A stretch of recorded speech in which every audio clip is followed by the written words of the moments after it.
ہمارے معاشرے میں تعویذات کا بھی دور ہے، لوگ تعویذات وغیرہ پہنتے ہیں۔ ان کے بارے میں کہ کون سا تعویذ جو ہے وہ پہننا چاہیے اور کون سا تعویذ جو ہے وہ ناجائز ہے۔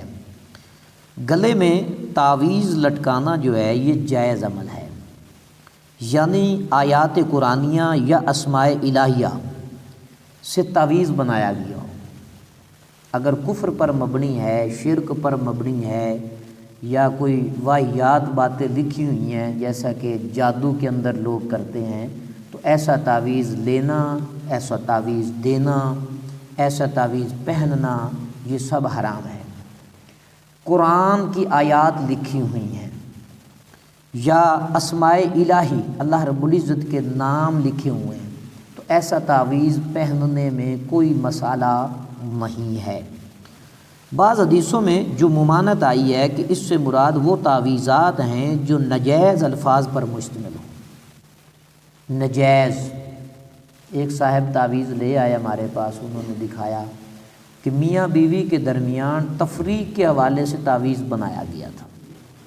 ایسا عامل جو تعویذ بناتا ہے وہ اللہ کی طرف سے لعنت کا مستحق ہے، اس پر تمام مخلوق کی لعنتوں کا نزول ہوتا ہے۔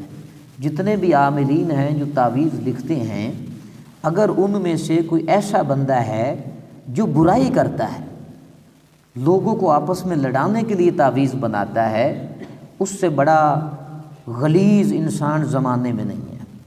تو میاں بیوی کے درمیان تفریق کا ایک تعویذ صاحب میرے پاس لے آئے، میں نے اس کو پڑھ کر دیا اور میں نے بتایا کہ یہ فلاں فلاں کے بارے میں لکھا ہوا ہے کہ میاں بیوی کے درمیان تفریق ہو جائے۔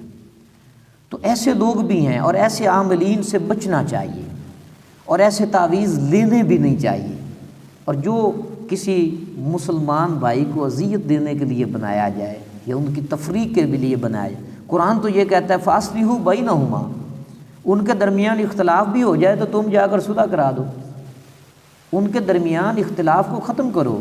اور ایسے بھی لوگ ہیں جو مقصد ہے کہ اختلافات کو پیدا کرتے ہیں، ایسا تعویذ جو ہے وہ نہیں ہونا چاہیے۔ جو تعویذات قرآن الہیہ اور اسماء الہیہ پر مبنی ہوں ان کو پہنا جا سکتا ہے، اور اس کے علاوہ جو ہیں وہ تعویذات نہیں پہنے جا سکتے ہیں۔ ان کا تعلق زمانہ جاہلیت سے ہے۔ آج بھی بعض جو حلال لوگ ہیں وہ اس طرح کی حرکتیں کرتے رہتے ہیں، اور بعض تعویذات اور آیات اور احادیث مبارکہ جو ہیں اور دعائیہ کلمات جو ہیں رکابی کے اندر یا پلیٹ کے اندر جو ہے لکھ کر مریض کو بنیت شفا پلائے جاتے ہیں، یہ بھی جائز ہے۔ کیونکہ قرآن لکھا ہوا ہے، قرآن کی آیت لکھی، اس کو پانی میں بھگو کر آپ نے پی لیا تو یہ شفا ہے، کیونکہ قرآن پاک کو شفاء للناس کہا گیا ہے۔ جنوب، حیض اور نفساء والی جو خواتین ہیں وہ تعویذات کو گلے میں پہن سکتی ہیں جبکہ غلاف میں ہو۔ تعویذ اگر لپٹا ہوا ہے تو جنبی حالت میں یا حیض کی حالت میں یا نفاس کی حالت میں عورت اس تعویذ کو پہن سکتی ہے، یا چاندی یا کسی بھی چیز کے اندر وہ بند کیا ہوا ہے تو اسے پہننا جائز ہے۔ بعض لوگ لکھی ہوئی چیزیں جس پر حروف ہوں، جس کپڑے پر ہوں، یا جائے نماز کے اوپر کوئی ایسی تختی لگی ہوئی جس کے اوپر لکھا ہوا ہے، ان کو بچھونے کے طور پر استعمال نہیں کرنا چاہیے۔ بچھونے یا مصلے پر کچھ لکھا ہوا ہو تو اس کا استعمال کرنا یہ ناجائز عمل ہے، اور یہ عبارت جو ہے اس کی بناوٹ میں ہو یا کاڑی گئی ہو، یعنی ایک سائیڈ پر کنارے پر لگی ہوئی ہو۔ جیسے ہمارے ہاں جائے نماز کے اوپر جو ہے کمپنی اپنا لوگو لگا دیتی ہے اور اس کی ایک تحریر لکھی ہوئی ہوتی ہے، تو اس کو اکھیڑ دینا چاہیے، شرعاً اس کو اکھیڑ کر سائیڈ پہ کر دینا چاہیے۔ ایسی جائے نماز کے اوپر نماز نہیں پڑھنی چاہیے۔ روشنائی سے لکھی ہو، اگرچہ حروف مفردہ لکھے ہوں، کیونکہ حروف مفردہ کا بھی احترام جو ہے، یعنی الف با تا ثا کچھ بھی لکھا ہوا ہو اس کا بھی احترام ہے۔ اکثر دسترخوان پر عبارت لکھی ہوتی ہے۔ اور ایک اور مسئلہ آپ ذہن میں رکھیں کہ جائے نماز کے اوپر بیت اللہ شریف کا نقش بنا ہوتا ہے یا روضہ رسول صلی اللہ علیہ وآلہ وسلم کا نقش بنا ہوتا ہے، ایسی جائے نماز جو ہے قطعاً استعمال نہیں کرنی چاہیے۔